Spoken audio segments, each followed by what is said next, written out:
Ladies and gentlemen, pay attention.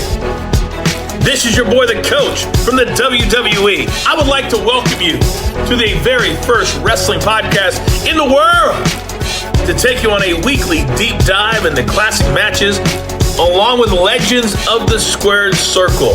Enjoy the discussion. Enjoy the back and forth. There's so much to get into.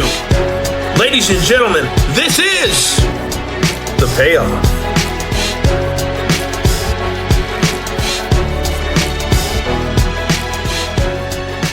Welcome to an all-new episode of The Payoff. I'm Tom, that's Jeff, and I am so excited to cover this. I can't wait to talk about Barbarian and Haku.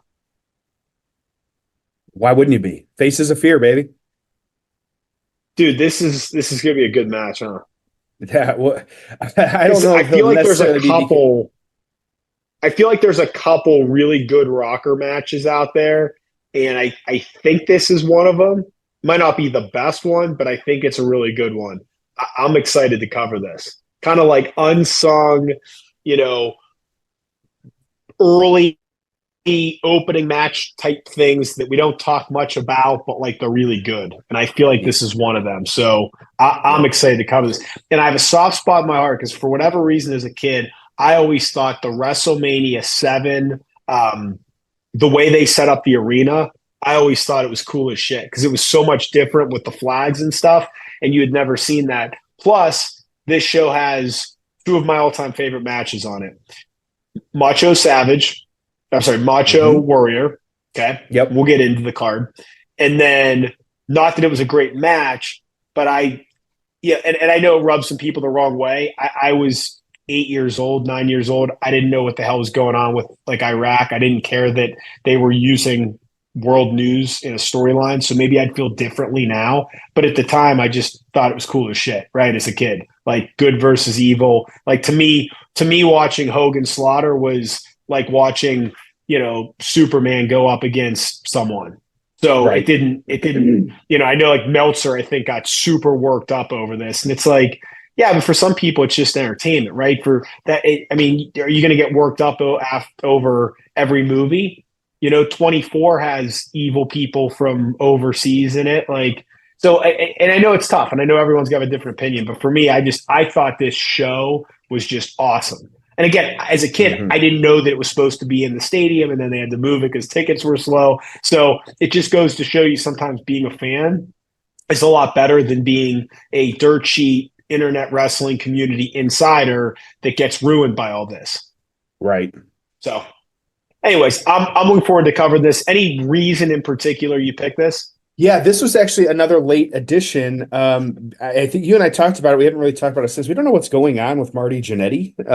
Like there's some weird news out there about like, his health and kind of what he's dealing with. And I haven't seen an update in a while. And so part of this is, I know he's very decisive amongst a lot of people, but at the same time, like, hopefully the best for him as well, too. If he, the rumor for a while there was, he's going to have his leg amputated. And so at this point, I don't even know if that's actually happened or not. That was been a couple of weeks ago at this point. And so, yeah. And then, again, you never know. He said as well, too, that his sister passed away. And so just a lot of stuff. And so, just seeing, what's going on with that. But his birthday was not that long ago, too. And so, yeah, who knows? But yeah, we'll just kind of see what happens and, figure why not cover this one. Of course, we love the Rockers around here no matter what's going on in the real world. Can't say that I'm a Faces of Fear fan. Sorry, Ming, Haku, Barbarian, but that's okay. We just got an opening match here. So, we'll give it a shot and see what happens. I'm still expecting a great match from the Rockers. Good. Well, I'm pumped to cover this one. Let's get into the build. Ho! It's time for the build. All right, so WrestleMania 7, we are in Los Angeles at the Los Angeles Memorial Sports Arena. Obviously, this was originally supposed to be at the Coliseum, which is where you'll see USC football play.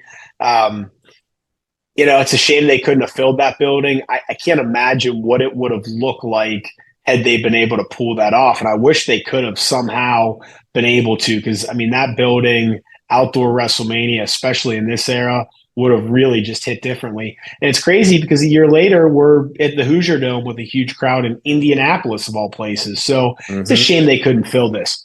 So March 24th, 1991, 16,000 in attendance. And let's just quickly go through the card. We open up with this match. Then we have Kerry Von Erich defeating Dino Bravo in 3 minutes. British Bulldog defeating the Warlord in 8 minutes. Nasty Boys winning the tag team championships against the Hart Foundation in 12 minutes. Hart Foundation wouldn't be along much longer.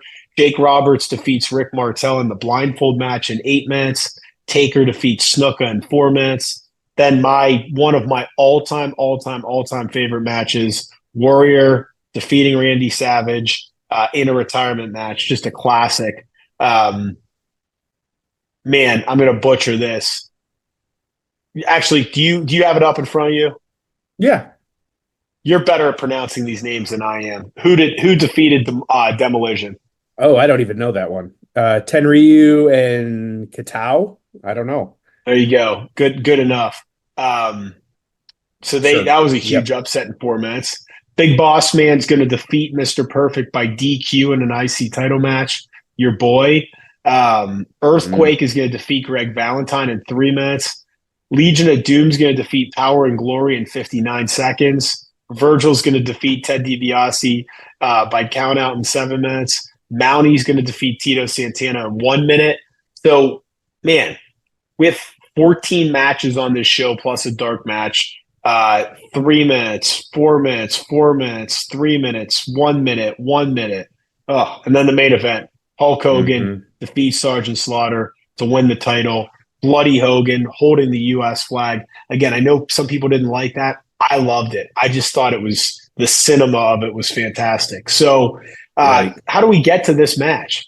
Yeah, not a whole lot here. So I'll say the Rockers, the biggest thing they had kind of been dealing with, and this was before, of course, the breakup or even kind of rumors of it. They had the belt controversy with the Hart Foundation where they won it, but they didn't actually win it. And then it was a house show and it was a whole weird thing. And so that they were coming off of that. And then on the flip side, just a little bit. So I keep saying Faces of Fear. This was the Barbarian and Haku or Ming, whatever you want to call them. They had been teaming for actually quite a long time at this point, over a year at least, and kind of having that.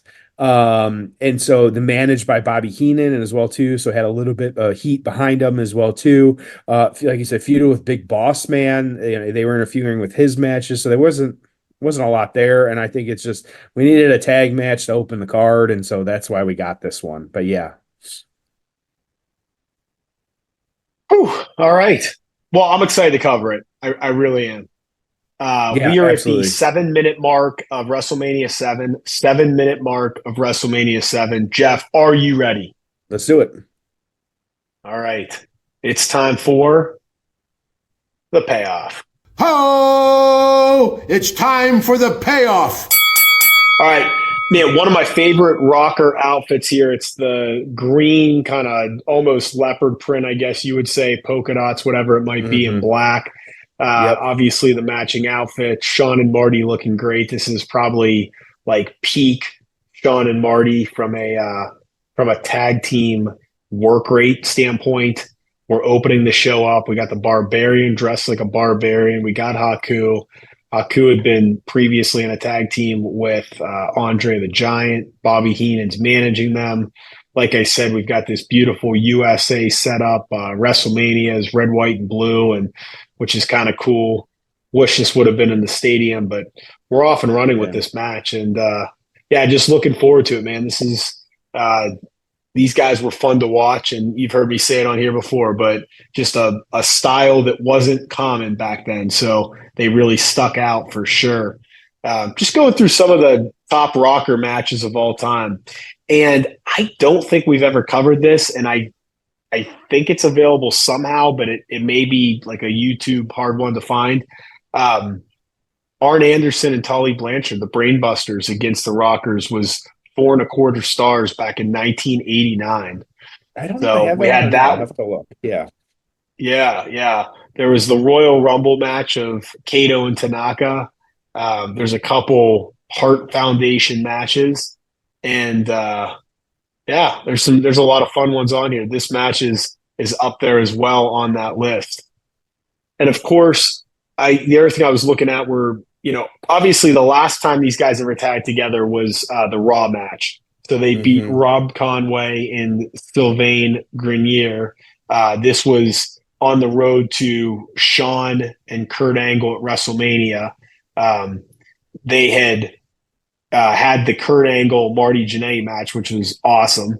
And then Shawn and Marty tagged together, I think like the following Raw or whatever it was. The good thing was they came out to their rockers. The bad thing was they weren't dressed the same. And, I think from a nostalgic standpoint, it would have been really cool if they had matching outfits. I'm not saying they would have had to wear this, but it would have been fun if they matched. Shawn was in his HBK stuff, and it was like he was kind of playing along, and it was hokey. I wish they would have leaned more into it, in my opinion. Mm-hmm. Yeah. So, absolutely. and then interestingly enough, so they wrapped up in 91 as a tag team. So not long after this, by the end of 91, they were done. We did the barber shop, and then Shawn was off and running. What I thought was interesting was their final tag team match together in the WWF in 91 was against the Nasty Boys, but then they wrestled another match for Super World Sports, which was it's an inactive promotion in the Asia region. It was in Tokyo. But they went over and wrestled one more match over there for Straight and Strong was their tagline, Super World Sports Wrestling. If you can believe that. Was that we covered the Hart Foundation match? We did. And so that was a weird crossover from 91, actually. Yeah, that was, in comparison to this one, it was like a week later, actually. I don't know if that was when it aired or taped, but yeah, on 3/30/91 was when we had the WWF or SWS WrestleFest, and that was the Rockers and the Hart Foundation. We covered that one a long time ago. God, at this point, the show's been around for so long, almost 3 years ago. Jesus. Yeah. Rockers so High Flying. Go ahead. Yeah. Oh no. So I was going to say, so this SWS card that the Rockers wrestled on December 12th, 1991, it was in the Tokyo Dome, and there were 61,000 fans there. Some names on that card that you may recognize would include Jerry Flynn, Ultimo Dragon, Haku, British Bulldog, of course, the Rockers, $1 Million Man being accompanied by Sensational Sherry against Kerry Von Erich, the model Rick Martel, the Legion of Doom retaining their tag titles, the WWF tag titles against the Natural Disasters, and then the main event, Hulk Hogan in Tenryu. Okay. It got a good rating. So that was one of those Hogan matches where he was actually like working a whole different style, which is kind of interesting. It's almost surreal to watch. We'll have to get some of those Japan matches because he just worked very different over there. And so you got Marty now he's the one taking the beating on this one, kind of, like I said, Faces of Fear, kind of really taking him out. He got dropped over the top rope in this point. You got Shawn looking for the hot tag, nothing coming yet. So yeah. But Marty working hard though out there. I feel, and you've heard me mention this before, but I just feel like you got to get some of these guys in the Hall of Fame while they're alive, while they're healthy. The Rockers should be in the Hall of Fame. Lex Luger should be in the Hall of Fame. As of this recording, he's not in this year, but I'm hopeful that they put him in. But you want to see these guys in there, right? Like it is what it is. The Hall of Fame, it's not going to be a incredibly strict thing to get in. I have no problem with them. My point to this, Jeff, is I would rather them put too many guys in the Hall of Fame and give these guys their moment in front of 15,000 people as opposed to not. Mm-hmm. Yeah, absolutely. Yeah. And it just makes sense. Like, why not? I get it. People are like, oh, the Hall of Fame doesn't mean anything, but like, you're going to hear that from a lot of different people. Like in every sport, you get that, or like, hey, just, big crossbody. They both hit each other, but Marty kind of get the pin there. Yeah. You're going to get that BS no matter what. There was a clip floating around not that long ago with, what, Van Fleet or whatever it was, when the guy was like, oh, well, wrestling's not real. And he was like, well, movies aren't real either, but you watch movies. Like, would you not watch a movie because it's not real? Like, it's like, come on. Like, it's just the bullshit argument. It's like, well, it's all scripted. Like, yeah, so is a fucking movie. Like, that's why they do that stuff. And so, it's all entertainment at the end of the day. Like, who cares? Like, how you're getting your form of entertainment. You don't have to shit on somebody else's just because you don't like it. So yeah, when it comes to the Hall of Fame with that, it's just one of those things where, yeah, why not? It's weird too, is us recording. We haven't heard a whole lot about the Hall. I'm sure we will, because now how close we're getting to it. I think it's weird too. We've had a lot of these messages out there. We don't know where SummerSlam is. We don't know where Survivor Series is. Like, there's just a lot of questions surrounding that stuff. I'm wondering if it's going to be really big. We're going to keep getting these international shows. It's just really interesting to see it all playing out like it is, though. But yeah, like I think we said it before. It's just like to be a WWE fan right now. Like we're eating good. Like we are. Like there is a lot to see. There is a lot going on. Like it's just crazy. And like, how could you not be a fan of everything that's happening? Yeah, that's where I just, that's my bone to pick on some of the pushback that WWE gets on social media. And look, everything gets blasted on social media, right? I mean, it doesn't matter whether it's pro wrestling or it's your favorite band or it's your favorite sports team. I mean, everything gets bashed on social media, right? So this genre is no different. But it's like, to your point about eating good, man, it's like, the hell's there to complain about? You've got these killer PLEs all over the world with incredible crowds. Triple H's booking is as good as wrestling booking's been in decades, okay? The talent has never been better in ring. There's some really good characters. From an accessibility standpoint, you're getting all these free PLEs. You're getting Raw about to go to Netflix, but you can watch it, you can record it, you can see it on demand, you can forget to record it and watch it on demand on YouTube TV. I mean, it's just like, it is so awesome to be a wrestling fan. And it's like, look, man, I got a lot of shit going on in my life. You do too. We all do, right? Like, to be able to throw on a little bit of wrestling every week and be entertained by it, and it's free and it's easy and it takes your mind off things. What a blessing. Like, we're lucky to be wrestling fans. We're lucky to be in this genre because, hey, I'm really into the Dave Matthews Band. That's like my passion. That's my version of pro wrestling. I'm a huge fan. Well, what satisfaction you really get out of that? You go to one concert a summer and drink too much and sing the same songs you've been singing for 20 years. Who cares? Right. Like, that's the beauty of wrestling, right? Oh, I'm a huge Friends fan. Okay, well, they haven't filmed a new episode in, 25 years, and they're not going to. So, that's where it's like, this genre is so unique because, oh, I love the Rocky movies. Okay, well, they don't make a new Rocky movie every Monday night. That's what's so unique about this. Even if you say, I'm a huge Detroit Lion fan. Okay, well, you get 17 games a year, and most years you probably don't like the way they're playing, and they lose. And this genre is just so unique. So, got the hot tag both up to the Sean. top rope, the tandem. Yeah, I mean, you agree with that on the genre? Yeah, absolutely. I it's 2024, and we get heel Rocky. Like, what's not to like? And there's a 1, 2, 3. Yeah. Okay, so Rockers win, huge pop. I mean, the action never stopped. Really good match, man. The Rockers are just hard to believe they were never tag team champions. That being said, okay, you say, hey, how were they never tag champs? Well, you had Demolition. You had the Road Warriors, Legion of Doom. You had the Hart Foundation. You had these guys. Yep. You had the Nasty Boys. You had the Oriental Express. You had whoever. I mean, I'm leaving 5 other teams out of it, right? That were all in there at like the same time. So yeah, I guess it kind of makes sense. But yeah, just hard to believe they were never tag champs. But really, really good. Let's get to the aftermath. Ho! It's time for the aftermath. All right, what'd you think?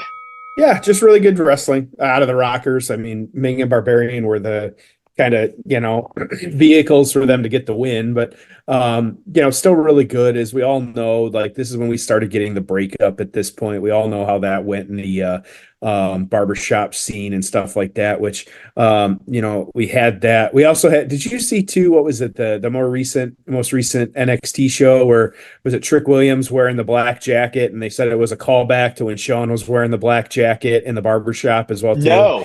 No, you didn't see that. Oh, no. And so, yeah, that was because he finally turned on Mello, or Carmelo turned on Trick Williams at this point. And so, and there was some throwbacks to Shawn Michaels is doing the same shit that he did when he was a wrestler, and he had a black leather jacket on in some of the vignettes and stuff like that, and like the promo at the show. And then sure enough, they're like, oh, he's going to turn. And then he did turn on him. And so kind of same type, obviously the same thing that Shawn did. So calling back to that, which was kind of interesting. Of course, we all know these guys had some matches and stuff, WrestleMania 8 kind of having all that. This was actually their only Faces of Fear. This was their only pay-per-view appearance. They had some different on Primetime Wrestling. They had some different matches, took on Legion of Doom, one of the tag teams we forgot, of course, and then kind of breaking up and things like that. And so they really just, the Bushwhackers just kind of lived in kind of tag team mediocrity for the most part. So this one, PWI, we've got Michaels at 37, Jannetty at 57, Haku at 144, and the Barbarian at 85, because Barbarian the stronger of them. Again, this being 1997 when we were doing, or excuse me, 1991 when we were from the PWI on that one. This was the second best match on the card, or excuse me, third best match. But that Warrior Savage match kind of ran away with it with the most votes. But this one getting 10 votes versus 137 to that Warrior Savage match. It started a bit slow, but got everyone's attention when both Rockers took a great double bump off the clothesline by Barbarian. Aside from 2 awesome looking over the knee backbreakers, Haku didn't look good in this match, but the Rockers are so good on big shows like this that it's more than makes up for the foe's shortcomings. Michaels made the hot tag after a 4-minute heat spot, and they went to the finish. Very good opener, but the one drawback was Jim Duggan's color commentary. Sure, we didn't have to hear it, so it didn't really matter. So no, 3.5 stars on this one. Yeah, so 3.5. What are you thinking, man? So I'm gonna give this a 7. I actually thought the match was pretty good. I like the Rockers. I like them winning. So that's for me. I thought the crowd was good. I thought it was a really good opener. It's WrestleMania. What about you? Yeah, absolutely. A hot opener. I think that's what you need, and that's what you got. And so that was really good. Like you said, the Ming and Haku and Barbarian were nothing to brag about, but it was still pretty good overall. So, because of the Rockers. So you're not going to complain about that and doing that. So yeah, really good. So that's it. Not a bad one. We're getting closer. Like I said, we're at WrestleMania 7 today. We're at WrestleMania 8 next week. And so, just keep it on moving. And it's WrestleMania week next time too. Like all kinds of shit happening. Yeah. We're in the thick of it, man. So, all right. Well, I'm pumped for next week. This was a fun episode. Appreciate everybody listening. We'll see you next week on an all new episode of The Pay.